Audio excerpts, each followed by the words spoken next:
Good afternoon, everybody. I'm Lorenzo Veschini, and I'm working as a research assistant in Prof. Glaser's lab. And this is my mail if you want to get in touch with me, or my Gmail, similar.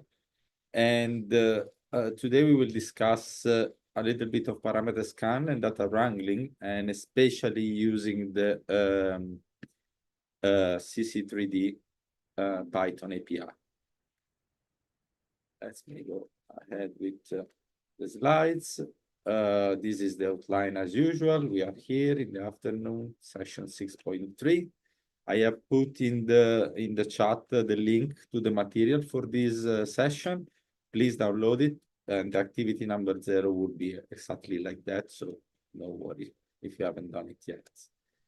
And this is learning objective and what we will be doing today. I hope we can get through all this, but otherwise you will have the material to go through.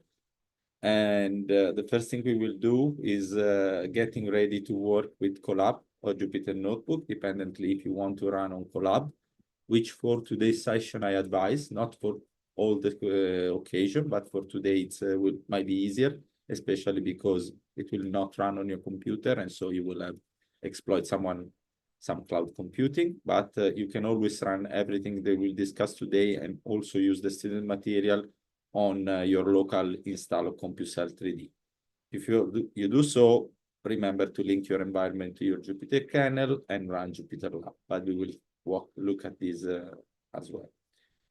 Then we will look at creating Python-only version of the simulation, wondering for a second when and why it's useful, and we will describe how this is done. I will go through the angiogenesis simulation itself once more, the classical version, the one that we have developed, that Pedro helped you develop in Tweedit, and that we have discussed in the previous day.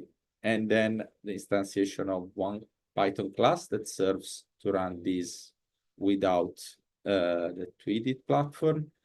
And then we will discuss extracting matrix in general from the simulation, but we will use the angiogenesis as an example. And then we will, create a steppable for that. And then we will look at running simulation guileless and in batches. Guileless means without Tweedit or without visualization, and in batches. And this is just one possible way to do that, but I hope it will serve as a good example. And for doing that, we will create a class again with its own methods to do a few things. Among the things that this class will do is implement a couple of simple strategy for parameter scans. And then we will look at the data with some of the facilities that are almost embedded in Colab, or also with using Pandas data frame and matplotlib. Then we will try to look at parallel execution, or perhaps I can only give you an example of this.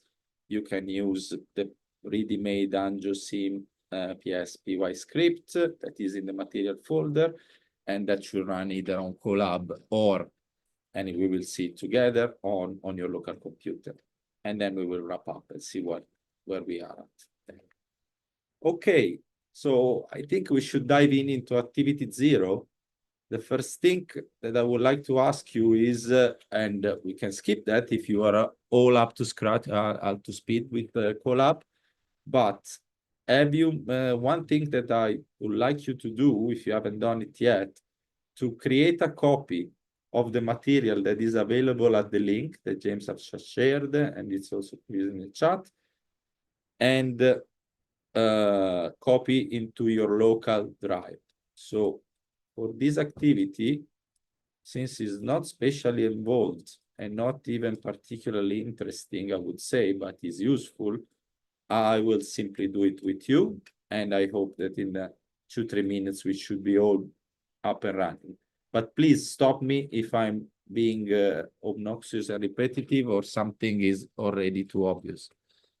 So first thing first, if you want to copy something into a Google Drive, you need to have access to Google. And so you do so with a Gmail account. So if you don't have yet, this is a problem for you today. But if you do, you are all set enough. You can sign in into google.com. I'm signed in already. If you aren't, just sign in. And then you can click on this button here, and you have the icon drive here.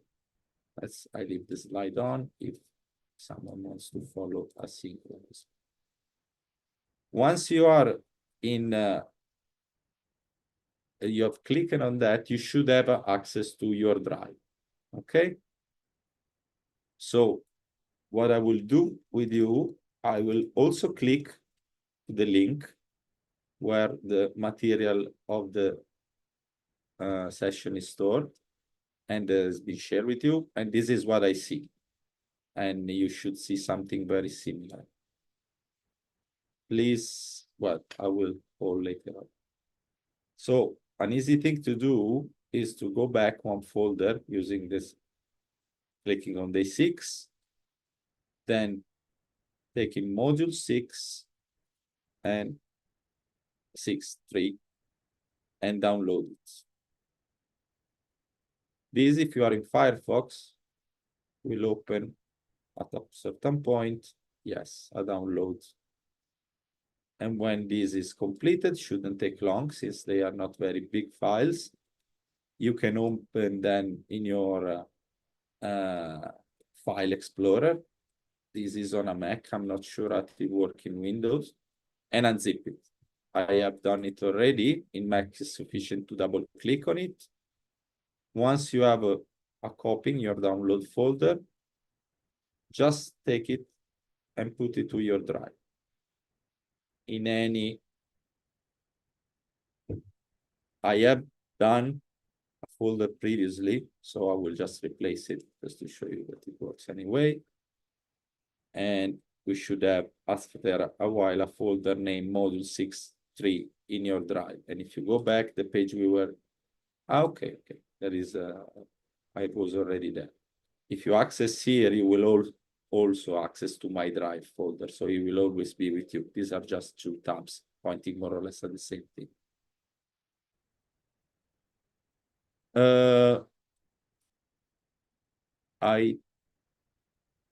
This is my Finder. Well, this is my drive, sorry. I need to go on downloads. In my downloads, there will be this. I unzipped it, a folder, and I just drag it on my drive. Wherever I am, here or here, doesn't matter. Here. Or you can upload, yes. Okay. So you can remove that. And instead, I want to add this. Sorry, too many windows that are kind of useless.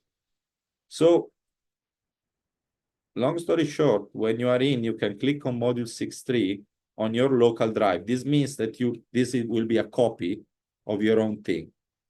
And when you have done that, I'm not sure if you will see this page by doing this, but we will do. I will stop for now and we will look at that. You should see a file called M64 microvessel analysis or M64 data wrangling collab Jupyter notebook and just sim data1ps.py. What we want to do is right click on M64 data wrangling collab Jupyter notebook, open with, and we should have an option to open it in Google Collaboratory.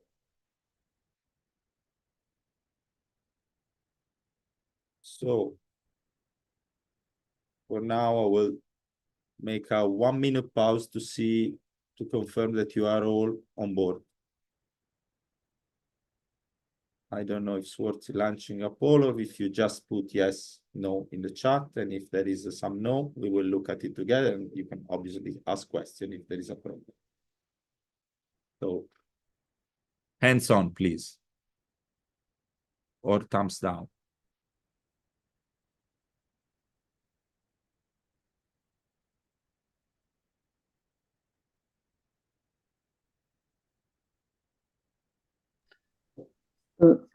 Irene, if you want to open with Collab, again, M64. Once you are in your My Drive module 6.3, the folder that you copied, that you open, right click, open with, you should have an option to open it with Google Collaboratory.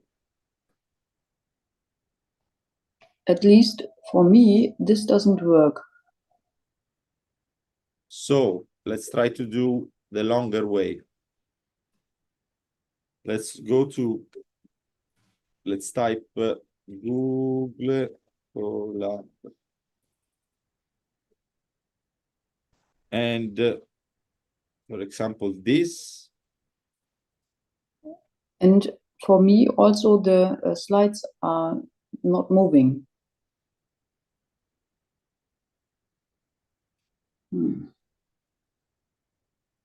So I'm not showing many slides. I'm just at the third.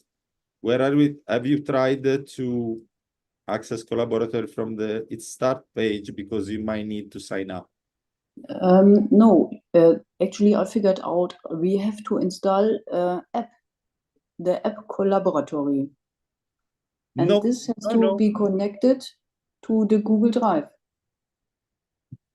That shouldn't be needed. You can do everything via browser.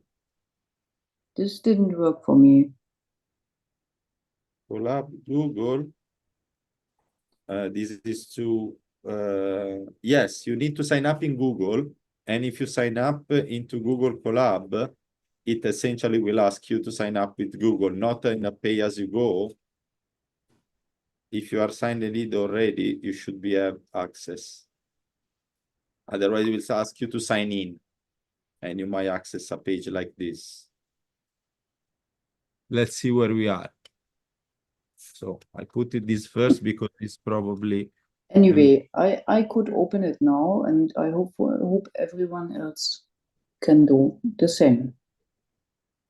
Yes, there are various ways to do that. If you double click, very often did I try to use Colab in my previous life? If yes, you probably double click and you will be sent to your previous Colab life and with a new notebook.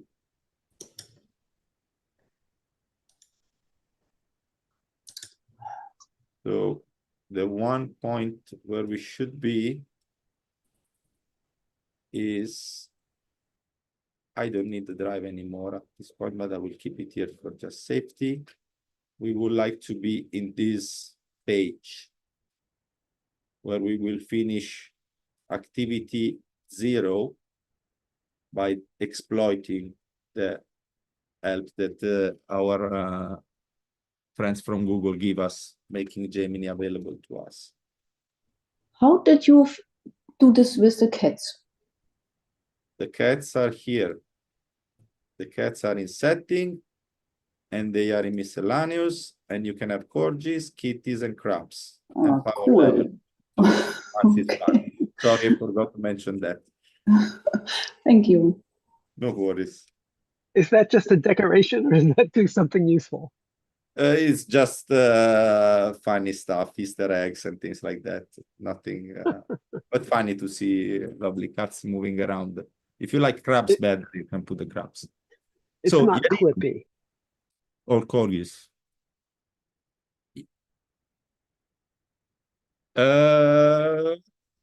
Essentially, Colab, yes, it gives you Gemini, and it works like ChatGPT-ish. Oh yeah, the kittens definitely. These are they add AI, powerful AI to the system. Oh yeah.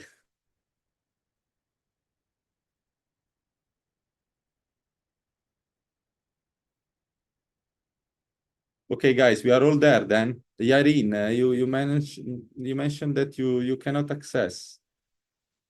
Yes, if you open a Jupyter notebook in VS Code and you want to follow us together with VS Code, you can do that as well. You just open a Jupyter, on your local computer, right click on your Jupyter notebook, open with VS Code, and you will be there.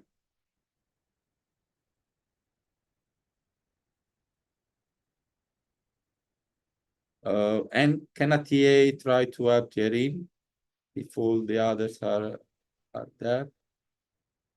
Or just herein you can say what is your what issue you're facing.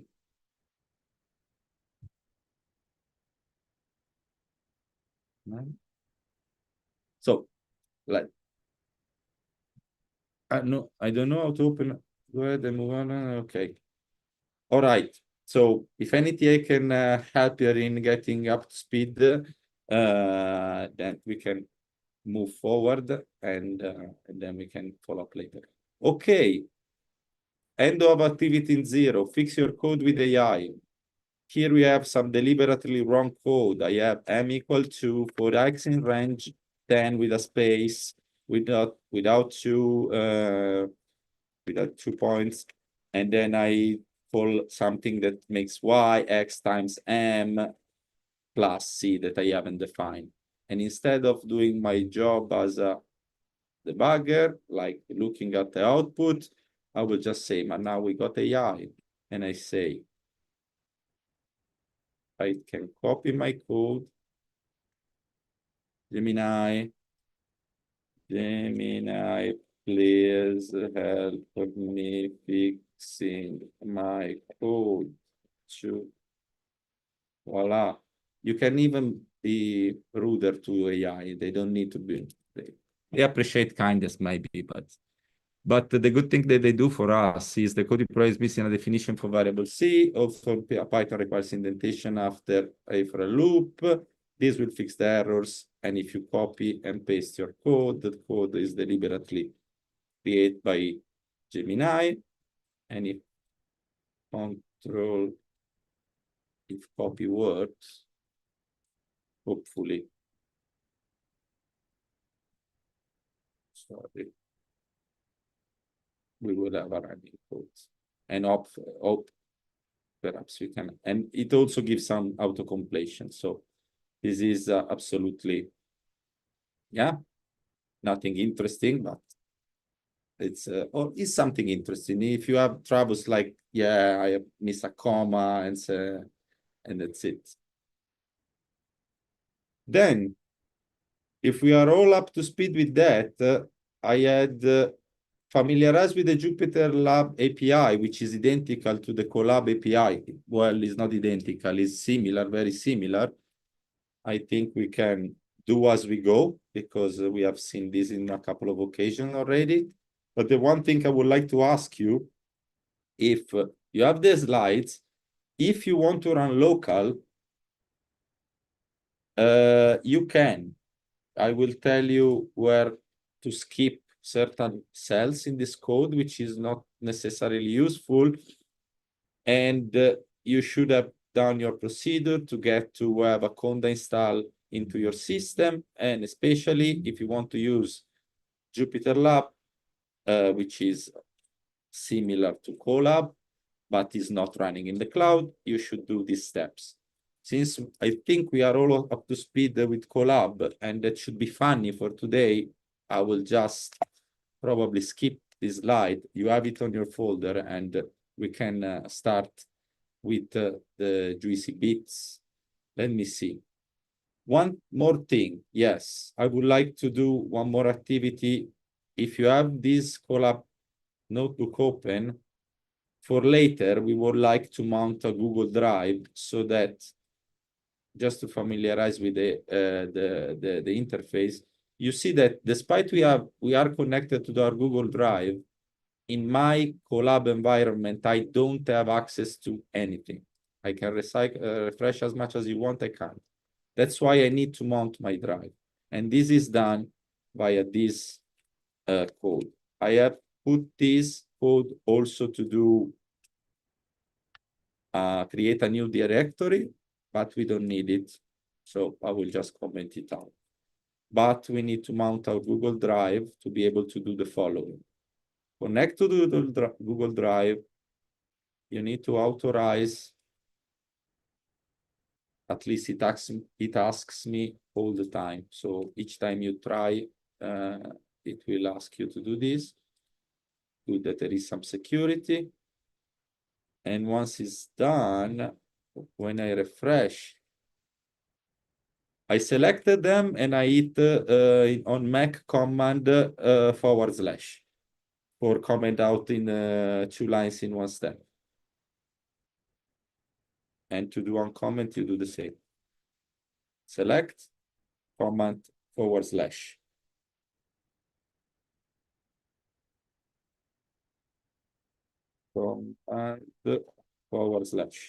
sorry, /.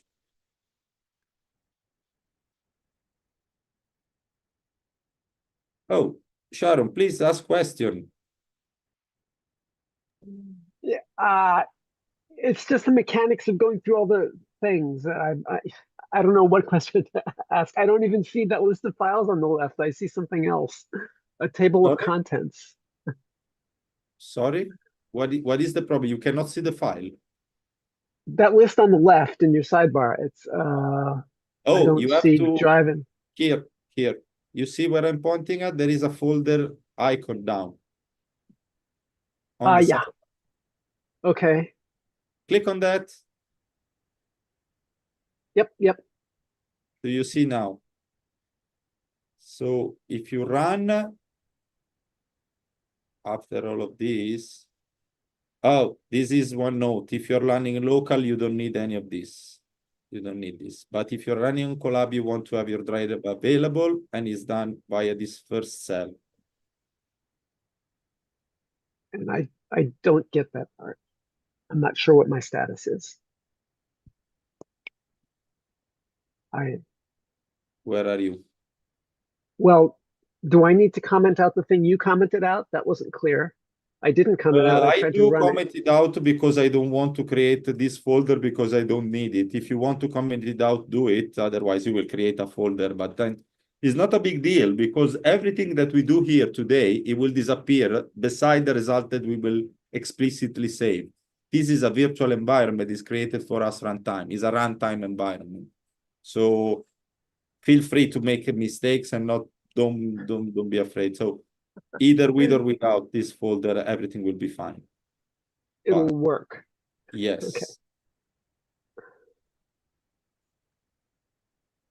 So, for example, if we want to know what is our current work thinking folder when we have done this, it's this content, which is very uninformative. That's why we would like to do something a little bit more interesting. We go in Drive. We will end up having a My Drive. I have module 6.3. I can right click on it. I can copy path. And I want to CD to that path. CD means change directory. And so now if I do this, and I go back to my index, and I say get current directory, if I am lucky, it will tell me that I am now in module 6.3.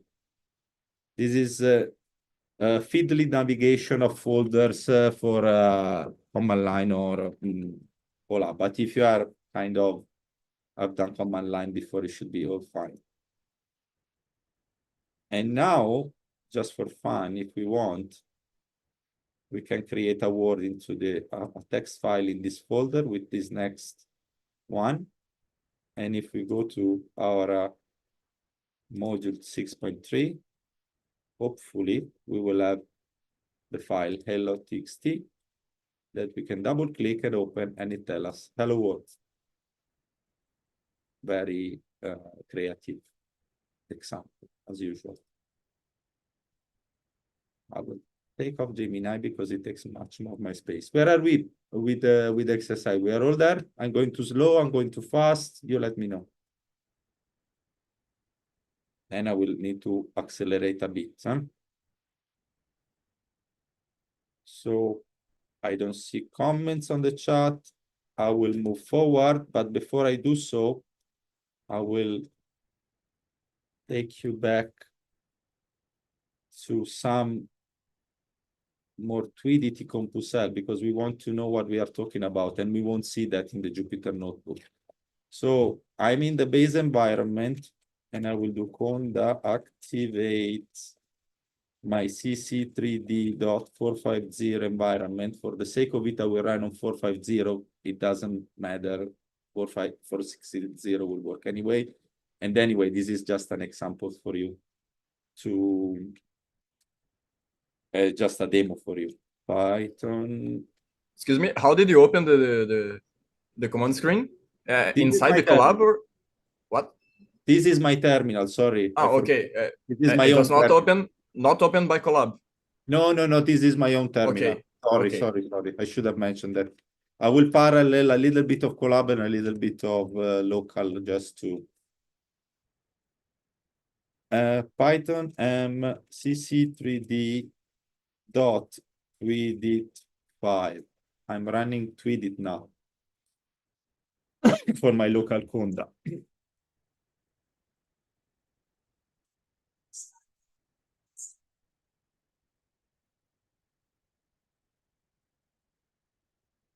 Tweedit is okay.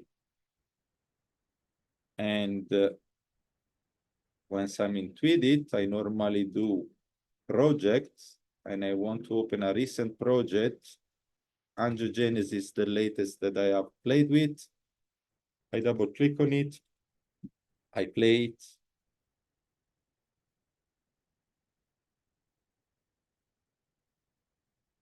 I play it, and I wait, and I wait. That's because I'm on Zoom. It's not Opusel fault. Zoom makes everything slow. And now should also play the simulation at a certain point. This, I think, is a very nice, fancy feature of Compusel. I don't know if it works only for me or only on Mac or only if you use floating windows.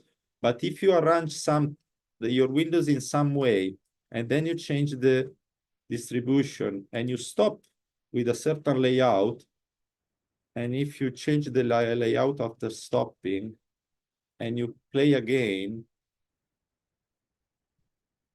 if you are lucky, it will start, and it will start the layout as we had it before, after my last change, okay? That's very nice because it remembers this, and it's useful to do things like just show now that I don't need to do very crazy thing to reset my windows. And then I want, this is the angiogenesis simulation. I think we had a little bit of comments on that before. And I can play with my usual parameters. 500, let's make it 10.0. Remember, it was a float. And so the simulation will start doing strange things. Another thing that changed the simulation quite a lot is if I change saturation limits and I put it to 0.5. That will cause, I think, serious problems soon. And well, you see it's changing. Perhaps if I put this again to a little bit higher, change, but you see that everything is changing now. 500, yeah. Let's see if it does something. Yes, it makes the blobs isolated even further. Okay, so this is what we will do, what we have done all these days, etc. So it was just to show you, and you see we can get data. I showed you the other day, and we can think about metrics, and I will show you today how to do this metrics. But for the sake of time, we will need to stop this demo for now. I hope that it is stuck to your mind. So this is the output of it. These are the output of it. Oh, sorry. I want to do one thing. And so I do my arrow up and I run the exact same command as before.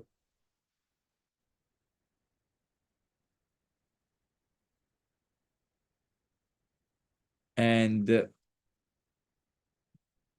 I will open my project because there is one thing that we need to do together.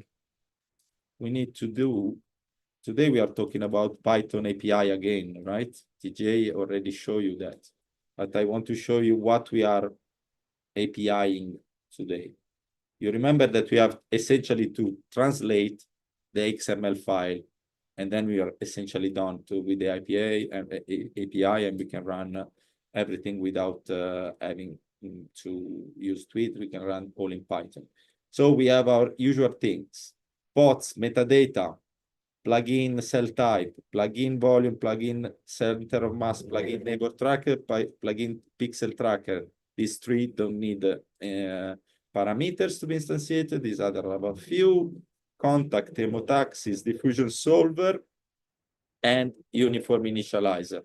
I'm going fast on this, but it's just to show you this is all that we have in the simulation.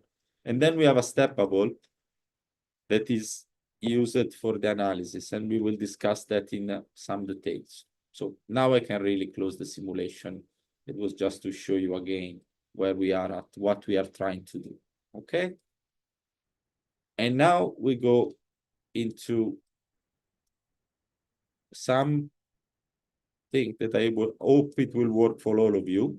I don't see a reason why it shouldn't, but there is a overhead for running our Compusel in CC3D. And the one thing is that we have installed everything from scratch each time we connect. This, I hope it shouldn't take a lot, because this is shouldn't be affected by Zoom. But if you all agree, I would like to start, and we will have time to talk while this runs. So activity 2, install Conda and CC3D in Colab. If you are in our workbook, press play, pip install, Q, Conda Colab. I think Q stands for quiet. And then we import it. And then let's see what happens. And let me know if same thing that I'm doing happens in your PC, or if anything wrong happens. In my experience, I will avoid one of the facilities that you find in the index for this particular part, that is run the heading. Okay. So I wouldn't do this room selling section in this case, because it gave me error in the past day. So be patient, and when one cell is done, everything looks okay. Our Conda is installed. Then we Conda install Mamba. We want Mamba is faster in installing stuff. So we have an overhead in installing it, but then when you have it, and this is valid also on your local computer. So this is a little bit of look again on how we do install things locally. What is the source of pip? This is a Python environment. Colab makes available a Python environment. If you, I don't know if I canceled the command while this run, you can do which Python. If you do exclamation mark which Python, it should give you the Python. Python exclamation marks Python / version. I'm just seeing if I have it here. I don't. I deleted that command. But since I'm running,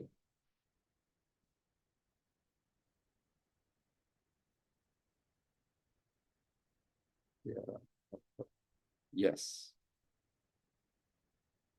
it's done. Mamba is done. We cannot create a new Conda environment differently from what we do in our local environment, because this is Colab and it gives us certain things, but not all. So did I answer your question, Ali? We are on a virtual Python environment the moment when we connect with a Jupyter notebook on Colab.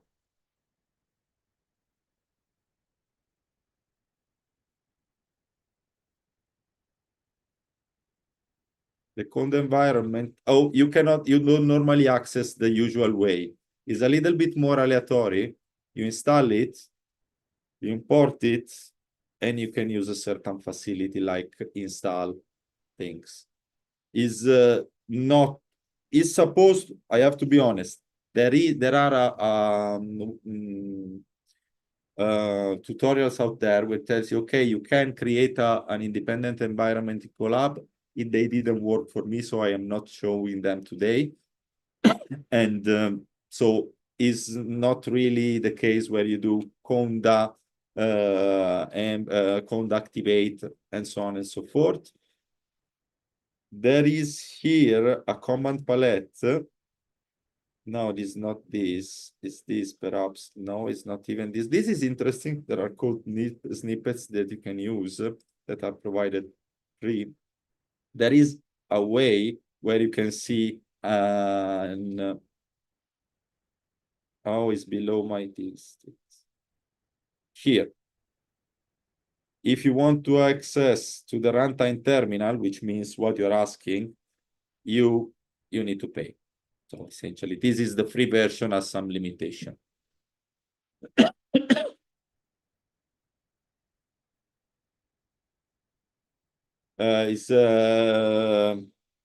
Yes, it's provision. It's something that it breaks and it cancel everything once you exit the runtime, which you might do doing restart session, disconnect, and all of these things that we would avoid doing today, because otherwise we have to do again the install. You see, CC3D installed in quite fast. It's not a big overhead. It's a little bit annoying doing it in once at a time, but it's 10-minute work. And it's not big work once you have that. This works for everything you might do. This today we will see the angiogenesis, but then you have a template that can work for any of your endeavors. You know, the two ideas that work for me at all, and I got completely lost, but it seems to be working so far. Activity 1 was about connect your Google Drive. Not for now. It can work for now, but then I will run it again a couple of times, I think. In the lower part, in the other parts of the notebook, because if you don't use that, you will have problem running the very last part of the session, which is parallel run. And we need to save files for that, and you want to save files in your local drive, so you can install them, you can watch them. And also, we will do a little bit of data wrangling, and I have put some example data set for you, and you won't be able to access them if you don't have access to the G drive. So ideally, you should be able to, you want to get access to that. In the meantime, I'm installing various things. Scikit image, it will be used in our steppable to analyze images. I will show you something of that. Pandas, handle and manipulate, analyze data frames, and Vikram, raise hand, please go ahead. Hey Lorenzo, I'm getting an error while trying to install CompuCell 3D in Google Colab. I'm getting download error. Try again, it might be a network error. It's if it doesn't work, it might be just that there is a timeout in the network. Try to do that to play it again. Normally, it happens to me locally. That's why I'm telling you so. Sometimes your network glitches and you might lose it. These are a little bit, yes, network heavy processes. Okay. But retry. It should run seamlessly, because in practice, we are running all on the same machine, on a different machine with the same exact specs. So we should be really all be able to do the same exact thing, but the network might be a limitation when we are downloading things. In the meantime, I started to install on the Forge multi-process, something that will be useful if we get there to run parallel execution of multiple jobs. That's cool. And I find out that it works on Colab, at least it worked yesterday, and it will be lovely to show you. I hope you can get there. But I don't want to accelerate, because the important part is how to get there, not really to run fancy code. So we are all we should be all set for activity 3. So raise hands if all your cells say done, done, done. I'm happy.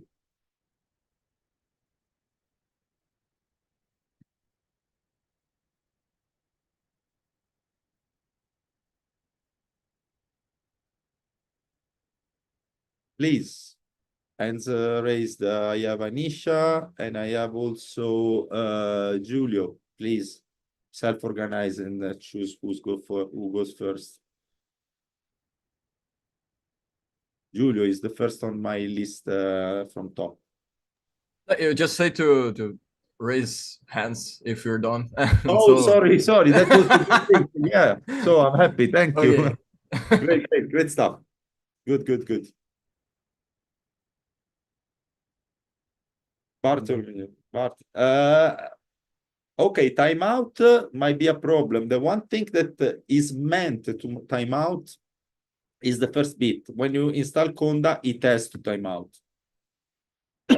In principle, it shouldn't crash. So if it restarts the session and you have installed previously one of these cells, but this one, for some reason, it timed out the session because you disconnected, you went off for a while, etc., then it should continue until you disconnect completely from the runtime, and then you have to start all over again. Otherwise, sorry, I don't know. Okay, Don, Sharon. I guess this running time error is you just quit it. You click the cross, it disappears, and then the script will be working. At least this was the case for me. Perfect. Okay. And I'm done, by the way. Thank you, Kathy. That's good. So I see that many people are on, and now I don't think I have interesting slide. Oh yeah, this one I showed yesterday, but it's worth looking at it again before we start. Why should we, while perhaps Gopal LM could not look for C compulsively in package case cache log is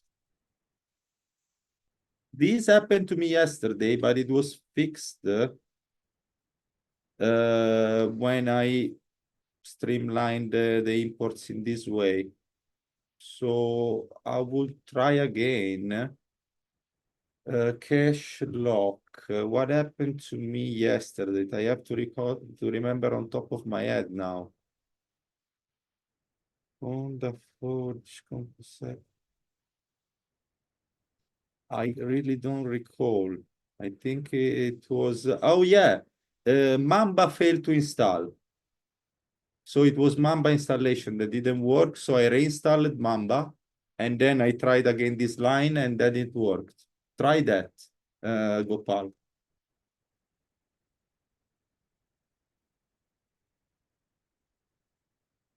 Okay, let's import dependencies. And let's be running, and then if people get, well, I don't want people to get lost. I know that he's just playing, but I want really to understand. So what we are importing, my import went all well. This is a kind of confirmation that your environment is working well. Import NumPy, we want to work with numbers as usual. From time, import time, track execution time if we want to. Import OS, we need it to work for system folder and files, whether we are on Collab or whether we are somewhere else, on local. We want our CC3D sim service we have learned with TJ the other day. We want our PyCore specs we learned with TJ the other day. If we were to display, we would like to have this, but really, I don't even know why I left them here, because today we won't use those, I'm almost sure.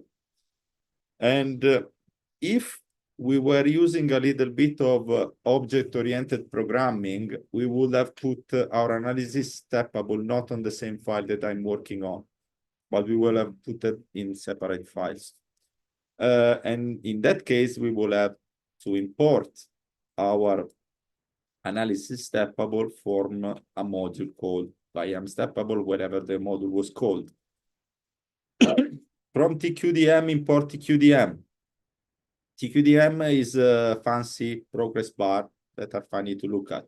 Multiprocess, import multiprocess, Q need for multiprocessing. My import all went well, it went well, and I can go to create a steppable, and that will be a substantial part, not creating the steppable because it's very easy, but I want to be sure that your import went well. So let's say that if I don't hear from you, I will assume that the import of dependencies all went well, meaning that you do this again, you have a nice green click. And then about the steppable. Let me close this, so I might even be able to make the text bigger. Yes, I am. I hope that it makes things easier. Does it? So a steppable, when we create a steppable, we want to import by py steppable. And in this steppable, we will use stuff like SciP and the images, schema measure, schema morphology. And I will show you what we do with that. And so our class, our analysis steppable class is a steppable as usually. And so it will have an init, a step, a finish methods.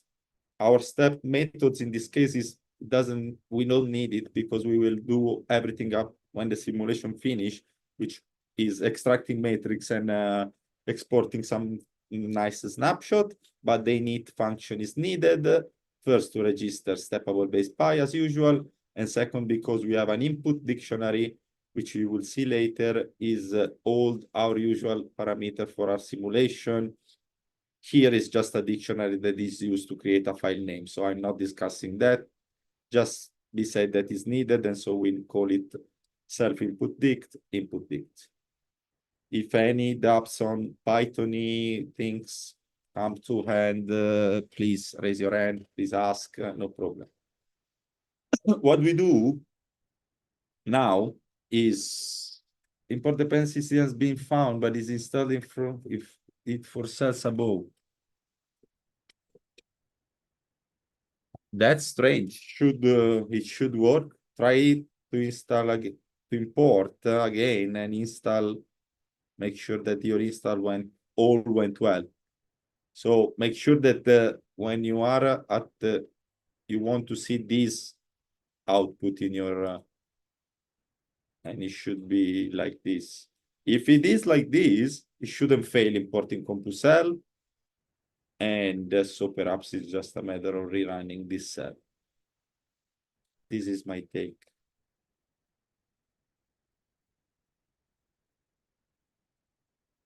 Now, in our finish method, what we do, and please TA, if you have a minute to help Liam, it is still stuck, it will be good.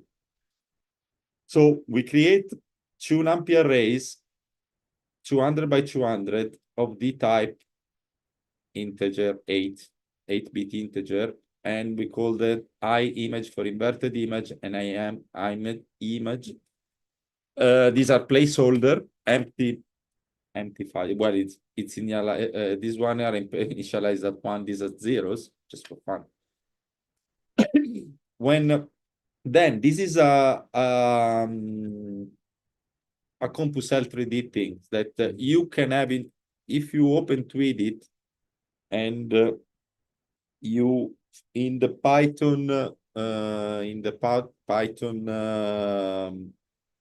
snippets, you will find visit all pixel in the lattice, something like that. And someone that has Tweedit open might pointing to the right thing, and it will come out with these, not all of these, but this code for XYZ in self every pixel.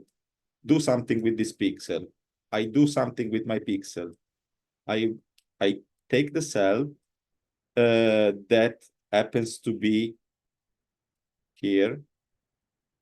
So I take a cell that is at this point. If it's really a cell, if it's not medium, do something. Namely, take my forward image and my inverted image and put those pixels that belong to the cell to 1, because we want to be positive. We want to be a true pixel, let's say. This is where we have something. Here, the opposite, and in the inverted image, we do the opposite. Otherwise, if we are talking about medium, we do the opposite, 0, 1. These are binary images. When you're logged in, the password was not needed a second time. Okay, no password. I think once you're signed in, you are all happy to go.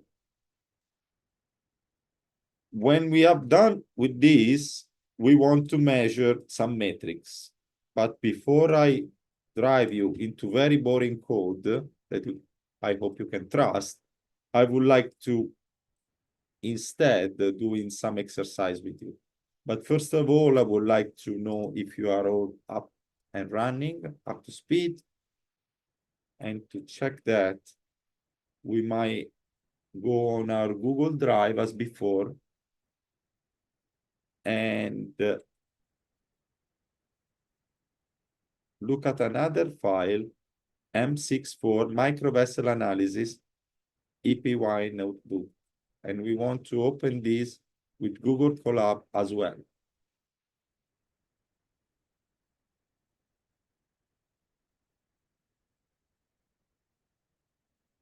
And in this case, we will really need to have our mounted Google Drive to work if we want to achieve what we want to achieve. Which is, I would like to show some image analysis that we can do starting from an image that is being output from CompusCell 3D. And I will show you how to do that later. For now, we will just use the examples. I'm sorry that I'm coughing, but I had COVID a week ago, 10 days ago, and I'm still not completely recovered. Well, I'm recovered, but I'm still coughing at times. So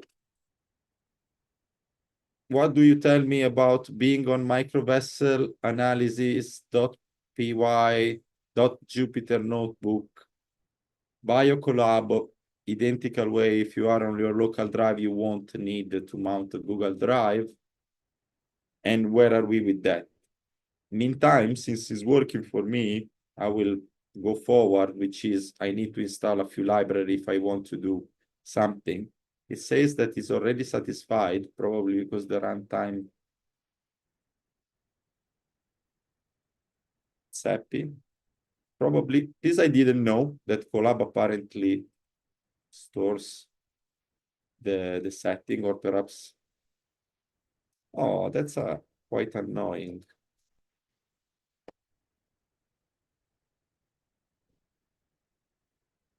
Let's see if I can do that.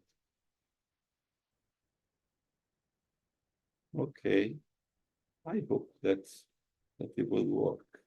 But it worked on my computer. I don't see why it's not working here.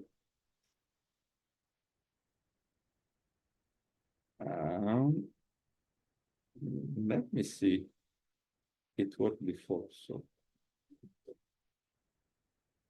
let's do one thing. Yeah.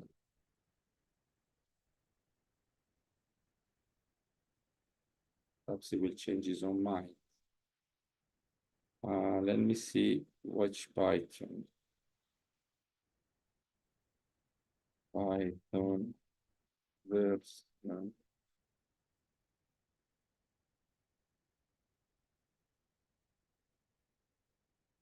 Oh my God.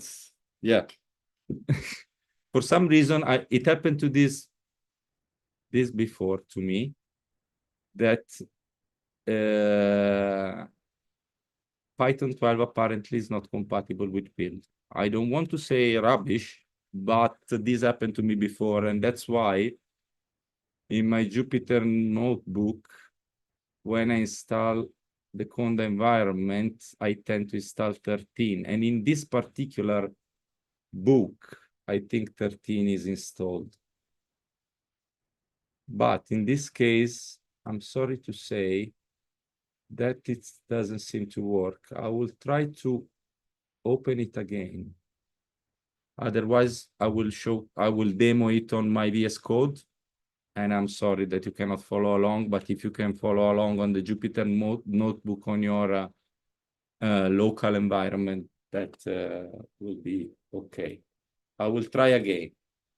And I'm sorry if it's not working.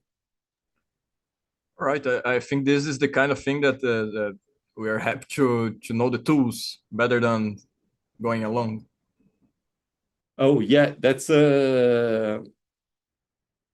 actually these tools are really installing and uninstalling Collab is more to showcase. I wanted to use Collab because it's easier, if it's possible, if it all works, to follow you along with a computer that is not yours, because Zoom is impinging a little bit on the performance of everyone's computer. And I already seen a few people that really, if they run Collab or if they run Jupyter, Python code on their notebook, then Zoom start having problem and vice versa. So I wanted to facilitate. Obviously, when you try to facilitate and demo live, there will always be some problem. I hope this is not too bad. And I will demo it anyway because I want to show you what we are doing. This is already installed. Let me start. I don't think it will work. If it didn't, well, yes. So let me cheat for 1 second and forgive me about that. But I'll promise that I use the same identical file that you are using. So I will put my, as you see, let me close all of these windows, otherwise it's messy, it's very messy. It's the same project. I developed this project in VS Code, for example. That's why I'm saying that. Let me close for 1 second.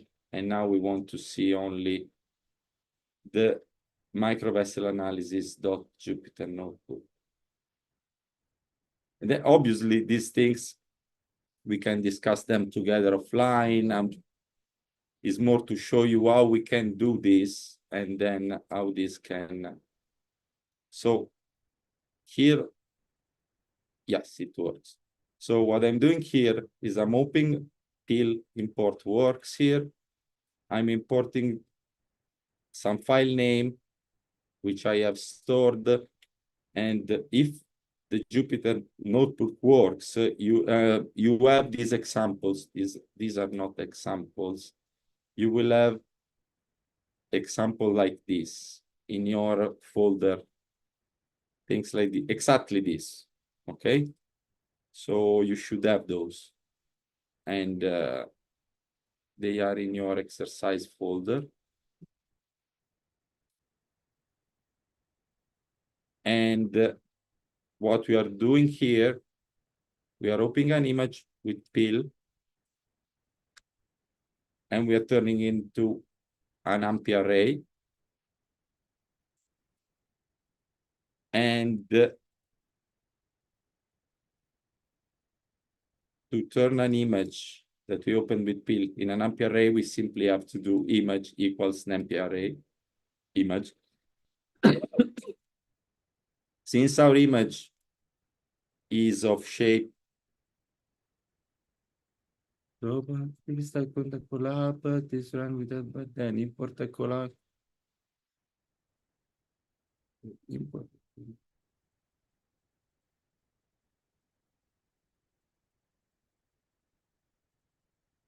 I'm happy to look offline with you on this, perhaps tomorrow in a breakout session, and we can run these problems together, because I'm happy to know about them, because I'm curious to deploy these things as kind of standards. But at the moment, I would go forward and a little bit fast forward, because I'm afraid the time is running fast.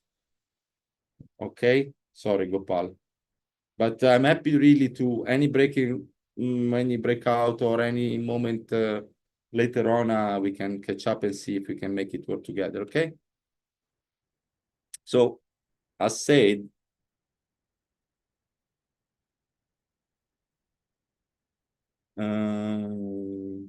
okay. All right. So here I'm binarizing the image, which means that I'm taking, oh, I don't know why this, oh, it's not important, let it be. I'm taking my image, which is an array of this format. It will be 200 200 by 3. And if you are familiar with NumPy arrays, you know that is the shape. It means that we have 3 squares, 200 by 200 stacked together. And this is an RGB image, red, green, blue channel. For a binary image, we don't care.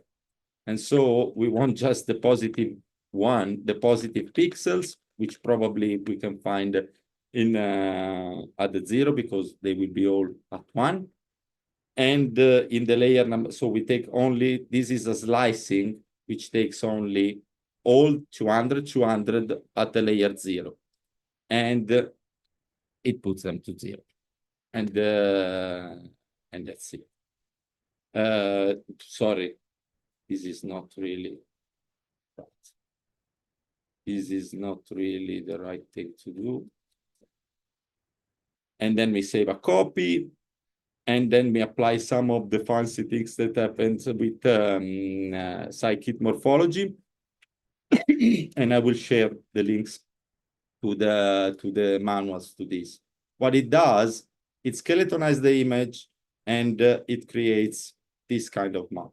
Just to go to the results quickly so we can move forward with the examples. That was just to give you a sense of what matrix we can have. So this is the original image. We skeletonize it, and then we create a distance map. So from the center, from the skeleton, if this is a thick bit, you will see that is red, meaning higher value. If we just take this and shrink it again and say, okay, just take the higher pixel from the skeleton, it will create a map that shows it's higher in the points where there was higher distance. If we take this and we plot it, we achieve a distribution. And if we plot it for different results, we achieve a different distribution. A different thing we can do if we want to take, again, another file name, do slightly different things that are really the same. We just take the inverse image and we measure the so-called connected region. So we take the white bit from this image, the original is always like this, and we measure those, and the connected components. So all the pixels that are connected of the white, and we measure the area of this. Turns out that these are useful metrics for the androgenesis simulation.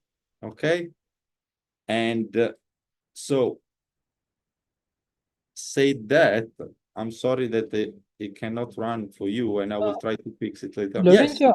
I think instead of install pip install PTL, I think it says this package is succeeded by pillow. So what I did was I used pip install pillow, then it worked.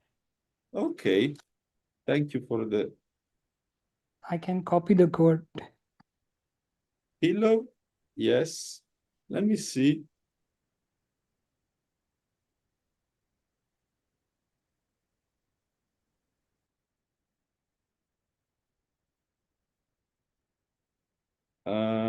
File not found error because I didn't connect my drive.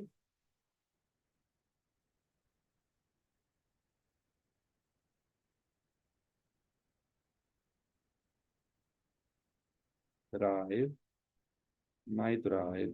Oh yeah, obviously it won't recognize because that's wrong. You need to take module 6.3, a snapshot, choose whatever you like, copy path, and that will do the trick. Should do the trick. Yes, it does. Thank you. That was a good one. Thank you very much for helping out. So all people follow Vikram's suggestion, and they should be able to run the book all together. Copy path, I will put another one in this. These metrics are visual, all right? But really what we are extracting are the numbers. And what we will do in our steppable is using these two methods to extract metrics out of our simulation. And this is essentially what we were going to do on the finish method of our steppable, analysis steppable. We were creating two images. As a placeholder, we will place the current lattice, the last one, at the end of our simulation. We will measure the lacune or measure the network exactly as we have seen in this notebook, and you can play around with parameters, plotting, and around offline time. Now that it works, and this will output metrics of our simulation, and the metrics are calculated as described here. So we take those metrics and then we put them into different area numbers. So one thing we want to do is to exclude the region touching the border of the image, because this will give a biased reading. We tend to filter out non-informative results from defined connected components, because if the region area are too small or too big, they are not really meaningful in terms of metrics, and so we just cut them from the reading from our output, and then really just a little bit of Python code to calculate some measurement out of our images and output them as a matrix. And these metrics are those that you will find in different papers, and the parameters that you are using to drive the simulation are those that are described in Merckx et al. That we have discussed and I also mentioned in the slides. So if we now, I think we are ready to play our steppable. It's just a class declaration. I would be surprised if it wouldn't work, but there were imports as before, so we might be cautious. And then we create our Angio simulation class, and we define as this. We want to initialize the class, and we want to initialize with parameters that we want to pass that steer the simulation. Without going too much in detail, because I tried to put everything here, this class will have its init method that sets up the things, it's an run method, and a store snapshot method that serves to store the simulation snapshot in a certain way, differently from what we have done instead in our in the steppable, but not in this particular example, and I will show you later. So what this class takes on, the AngioSim class, is parameters for the simulation to be put in our specification, and then a couple of flags. If we want to visualize, we won't do that today. And if we want to snapshot a bull, save a snapshot, also we will not do it today, because I will show you this in a different way. But this is what is important, the parameters. And the parameters, I try to explain what they are in terms of the simulation. How can you see the files in my drive when viewing a JupyNet notebook file? Do you see this icon with the folder on the left? Does it work for you?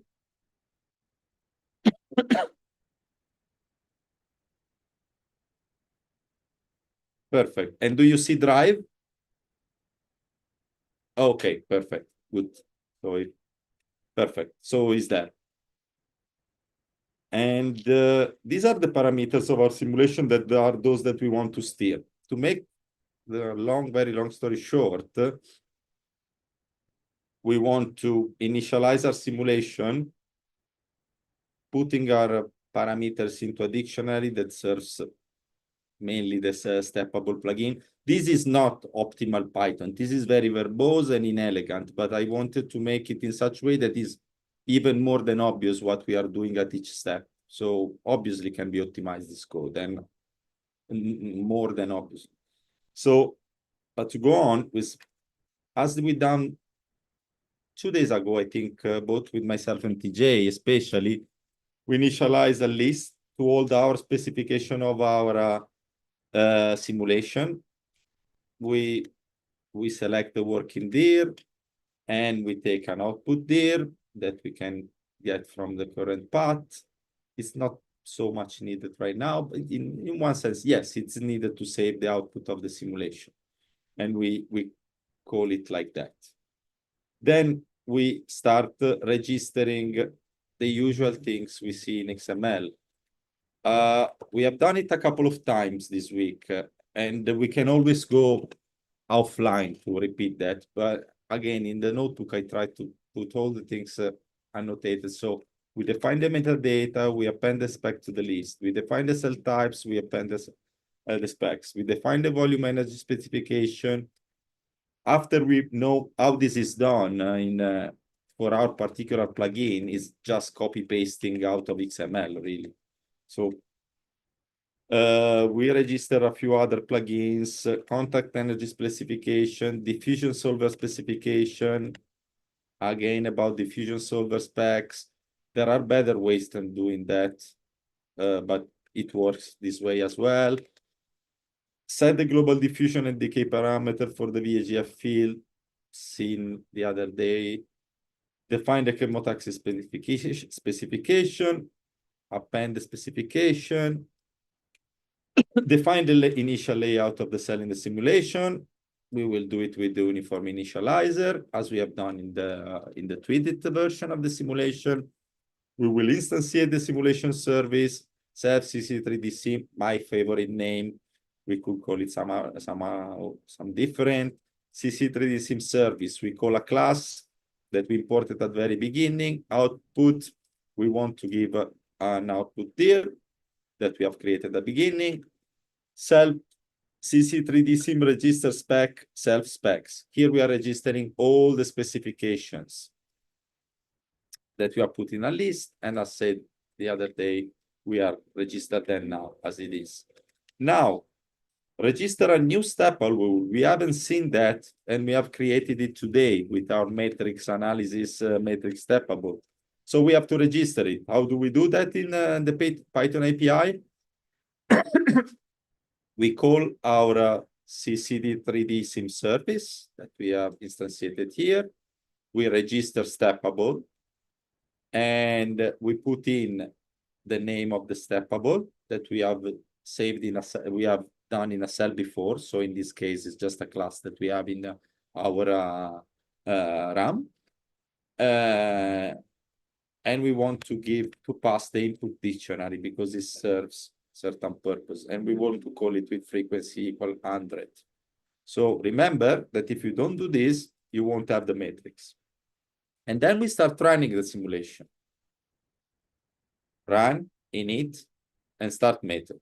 If visualization, it will be false for today, visualize. And I'm afraid this wouldn't work in collab. We have tested it, and I'm afraid this wouldn't work in collab if you say true. So I will recommend to leave it false as it is at the moment. Then we have the method run, which is the one thing that actually runs the simulation after we have done all the homeworks. And as we have done before, we put a loop for n in a nice decorator, TQDM, which gives us some progress report, range 0 to the number of steps that we want to run the simulation for. And these are declared when the run method is called. We step the simulation that number of times. And if we have a save snapshot, we can store a snapshot in form of BTK file in this case. But I will show you later how to do it in a slightly different way. And then we can store the snapshot. Really, here I'm calling a method because you need to do a little bit of things. I wanted to create a special name for my snapshot, specifically all the values of my parameters. Where are the values of the parameters? The usual spot here. MC float, blah, blah, blah, blah. I take all this number and I join them in a string. Where is that I joined them with a string that is intercalated with underscores. And then I will create another string which prepends the word snap underscore to our value string, and this will save the snapshot in our in the output folder, but we are not doing it now. So this is all the AngioSims does. So this is the class that serves us to run and instantiate our simulation, and we don't need any. Our gray box is there. This is our simulation. We don't need anything else to run the simulation, but today we want to do something different. We want to do parameter scans, and really I'm running also because the lecture, the session after me is from Jim, it's Luca, and it will go in details about how you can do parameter scanning in a different way, and what it means, and how it can be done, a little bit more of details on how this can be done. So I don't want to be late and to take other time. But this is important. I wanted to set up my methods to run my parameter scan. So to run several simulations at the time, like I'm saying here, I want to get a simulation output, and I want to run a little bit of simulation in parallel, okay? Sorry. And this is for later, so I will cover it for now. And so I create a class that it needs a few bits. I want to know how many CPUs I have available, how many steps I want to run the simulation for, what are the parameter range, what are the parameter values standard, and what are the names. And then I create a definition of exec. Remember this one, instance exec. What it does, it takes an input vector, a vector of my parameters that I give somehow, and a flag Q that is a Boolean, and in this case, as the standard is false, it doesn't return anything, which is false, because this is a typo, and it returns results. So it will be some, no, let's leave it none. It's not none, but it doesn't affect the simulation. This is the same as specifying course in XML in Tweedit, exactly the same, one-to-one. So if you do that in Python, it runs exactly one-to-one as it runs into Tweedit. So you can expect the exact same results. And the numbers are exactly the same. But the syntax is slightly different, okay?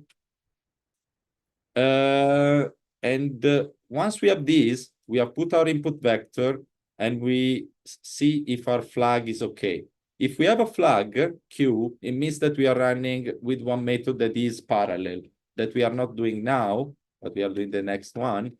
Otherwise, just return, and in that case, put the results that you output from this simulation in the queue after having run it. And then in the other case, just return these results to me. Then we have two methods. Well, we have one method only here, which is run batch serial, because we don't do parallel in this particular way. And this batch serial will just input some samples, so an array of input values, and for each of them, create a simulation and append the results to the list. So self-instance exec sample will run the instant exec with an input vector that we give that is in our list, in the sample list, with Q false, because we don't specify it and the default is false. It will return results. And then we implement strategies for parameter scans, like we would like to take one or the other parameter, let's say EC and LKMO, and we put this in a list when we call this function, and we want to know how many samples it should give us back. And for each of the sample, in this case, it will create a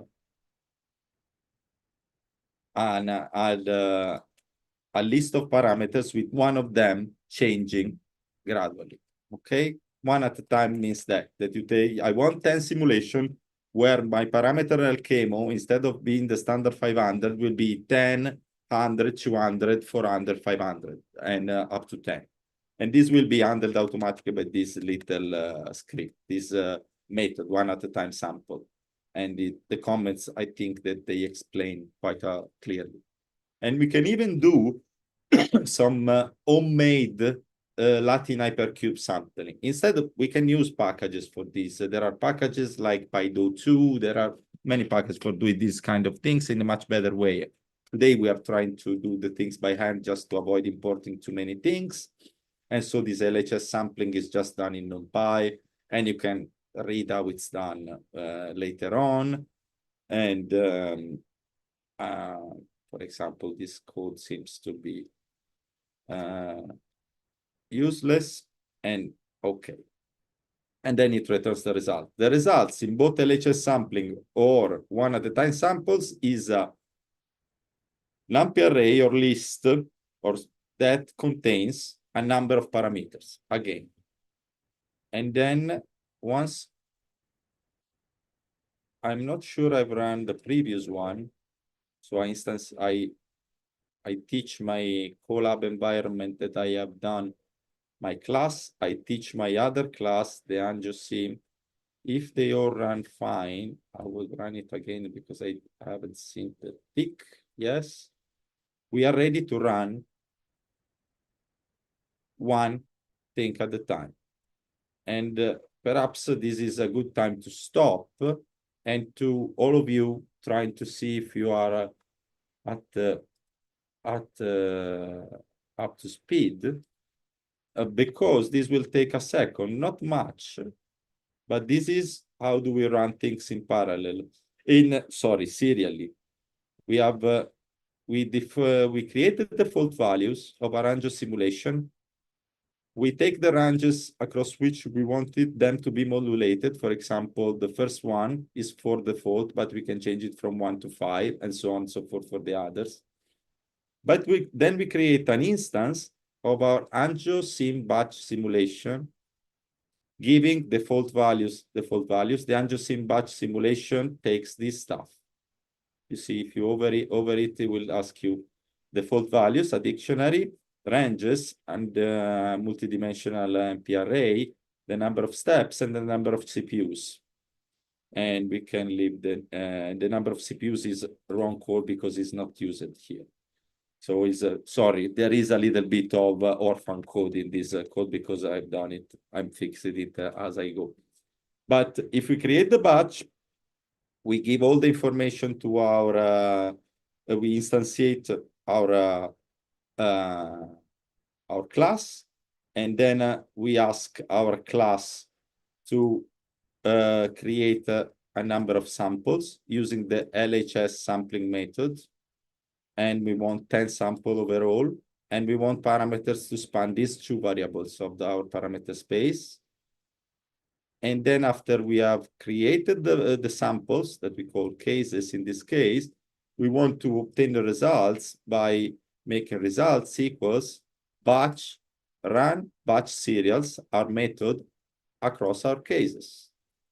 And our run batch serials is expect samples, nothing else. And then for results in results, just print some of those results. And then I want to play it with you, and let's see what happens. And I'm hoping that you are seeing the same thing in your Google Colab. We are running 10 simulations serially, one after the other. The time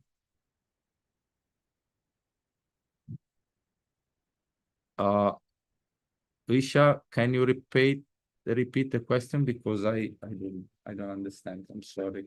Can you say it again? Oh, sorry. 38 seconds for me to run. Yes. Yes. Good. That is supposed to be a nice showcase on how simulation can run fast, and they run fast, really. But all right, in this case, we have cheated a bit. We have just put 100 steps of this simulation. It will be a little bit slower if you go to reasonable steps, which is around 500-600 is fine. And we will do it later. So 38 seconds is really a good performance on 10 simulation in series. We are not even attempting to do parallel now.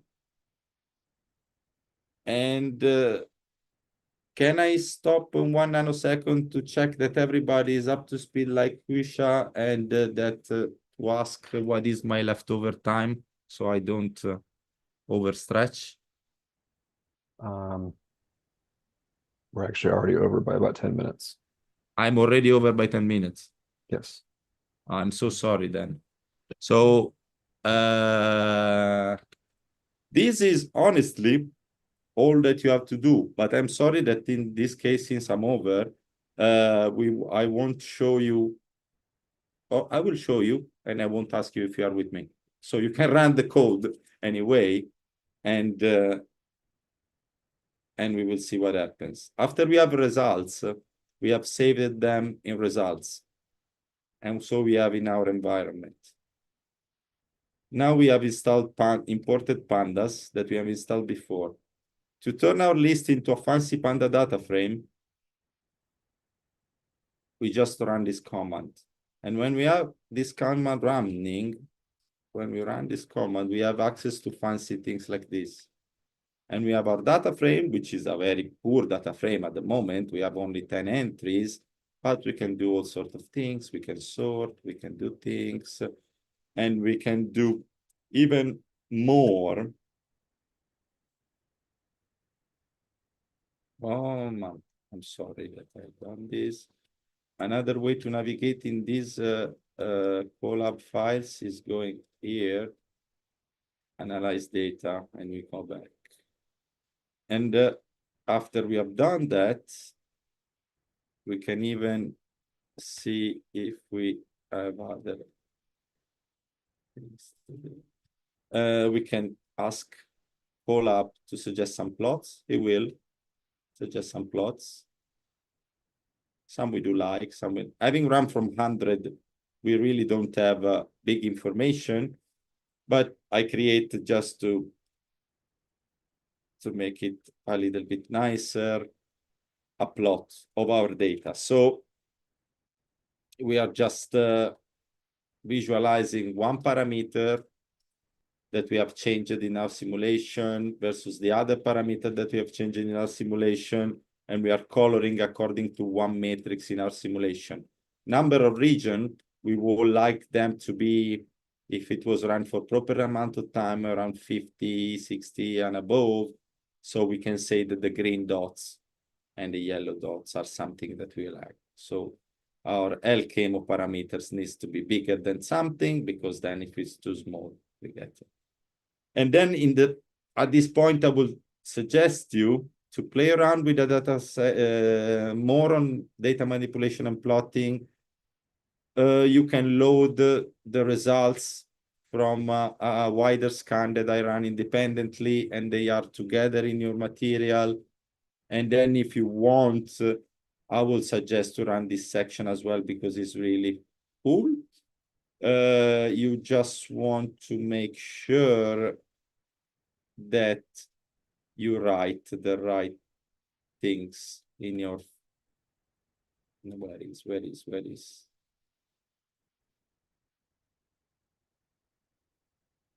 Okay, this file name, I will just change for you, because if it is as it is in my simulation, it will be just a slightly different name. And I want just to say this and copy that for you and save. So we want this file, the only .py you have in your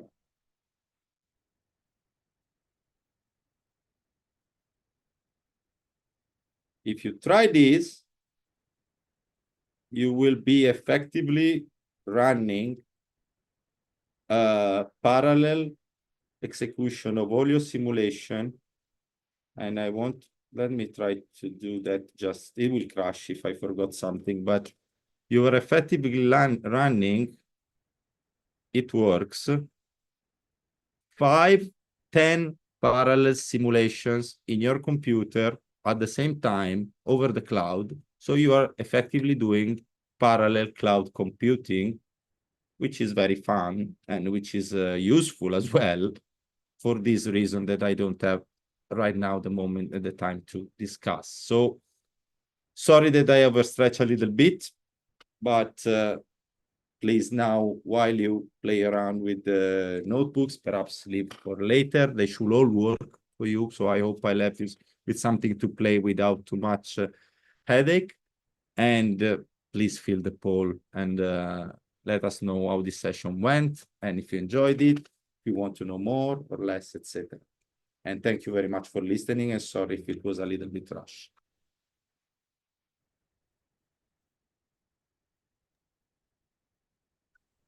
All right, thank you, Lorenzo. So if everybody could take a minute and fill out the poll that just went up. We'll have a little bit of time here for Q&A, and then we'll take a short break before our last module of the day. 5 minutes or so. If to answer Ali, if you look at the Angiosim data wrangling, PY only notebook, I try to comment even better than, well, I'm not saying that I comment very well the notebook, but I could have done better. You will find exactly the same thing. And you give me the chance to speak about one thing. This is one file. And this will generate the data that you can find in my data, data wrangling, can generate the data that you are generating now in serial way. You can put in your publication and say, this is what I've done with my data. This is all my simulation in one single Python file. And it works like this. So play around, go and look at the file. I try to put comments here and then. I try to explain the function, what they do. I try to put links to material. What it essentially does is exactly the same. And it works in parallel just because I use a special library for this. And it's not so special. It comes with actually, yes, multiprocessing, you have to install it. But once you have done it, then you will be ready enough to go. And it's everything in that file, including the steppable. So I put everything in one file only, and I'm happy to talk over it offline for that. So hope that it answered your question. I'm good already. It's just that I'm coughing a little bit every now and then, especially if I talk a lot. Thank you. Well, it's thanks to Google Colab to having put this feature now. Let's see, we can see how the crab does. Okay, guys, I better stop sharing and not stealing more time from Jim. I'll be happy to talk over these matters anytime. We have 1 week and then the hackathon and whatever. Get in touch and I'm happy to discuss those, okay?